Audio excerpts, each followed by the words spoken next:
Hello guys, magandang araw po sa inyo. Okay? Marami nagtatanong sa akin kung paano daw makikita yung password na nakakonect sa inyong computer. Tara, pag-usapan natin yan.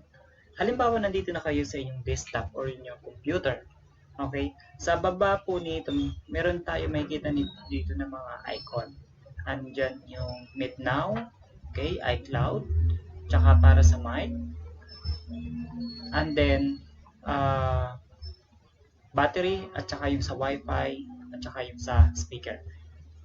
Siyempre, ang pipili natin dito yung sa wifi kasi ang hinahanap natin dito yung sa wifi, okay? Right click lang natin po yung icon, open network and internet settings. Okay? So, under po dito sa status niya, click po natin yung network and sharing center. Pag na-click na po natin 'yan, andito po yung wifi na nakakonect kasalukuyan or connected sa inyong computer.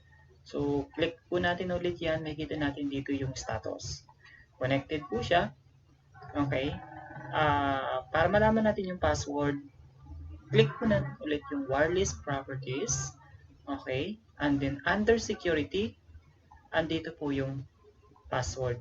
Uncheck lang po natin yan to view yung net security key niya. Alright. So, ayan na.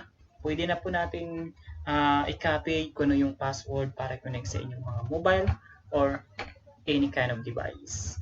Kapag may natutunan kayo, huwag niyong kalimutan mag-subscribe, okay? And magandang araw sa inyo.